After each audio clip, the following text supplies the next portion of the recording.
On the first day that my mom was here, she didn't know how to speak English, but she was going to the store to get food for to bring back home, and a guy pulled up to her and said if he had his gun on him, he would have shot her on the spot.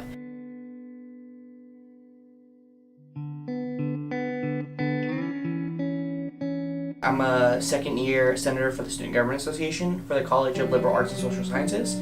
I am also involved with Homecoming Crew and the North Texas Foodie Association. I was raised in Oak Cliff, but I was born in Morelia, Michoacan, Mexico, which is a city that's kind of an hour and a half southeast of Mexico City. In the state of Michoacan, which is a state known for its violence, and a state known for its kind of more cartelish geopolitical landscape. I was undocumented from around ages 4 to around 15, 16, and that kind of always follows you around, because as a child you don't get the opportunities that even some of your Hispanic or Latinx kind of friends do, because even though they're Latinx or Hispanic, some of them may not be undocumented, so they get to walk outside and then have fun and not have the fear of being taken to somewhere else, somewhere you don't even know. We actually took 3 different trips, and my dad spent anywhere I think around maybe $12,000 and up to get all of us across. Because for me it was, I don't think it was that much money, because all we did was use the documentation of somebody we already knew in the United States. So all I had to do was memorize my name, and then we would go through, because the border patrol person would ask you what your name is. It was my sisters after that. It was my sister and my mother.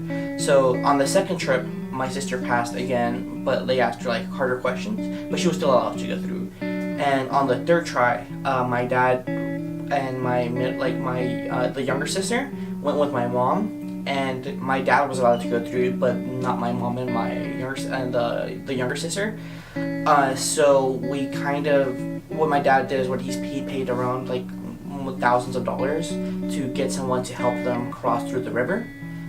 Because now people would go through the border, go through the desert or whatever, but back then it would be easier to just swim through the river. But it was also very dangerous, because at the time currents flow back and forth, so it was very dangerous, because you could get thrown away or washed away or whatever. Eventually they crossed the river and they were picked up, and now everybody in my family has been pardoned by the Department of Homeland Security, so that's really good. But it's also still a very scary thought, because at the moment I'm the only one with citizenship, and both my sisters, they have their dreamer status, but as you know, that's still a very bright line. And my mom has she has a residence visa, so we've all been pardoned in one way or another, but it sucks that we kind of have to be pardoned.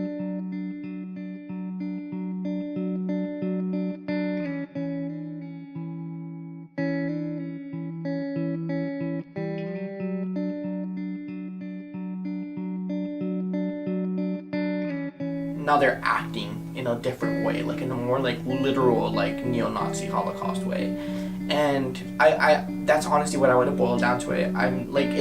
It's very incredible to think that the only reason I'm here as a student, or the only reason I'm alive, having a day-to-day kind of lifestyle, is just because I was lucky. I used to have hope, and I still kind of do, but it's hard I don't think that people should start with hope.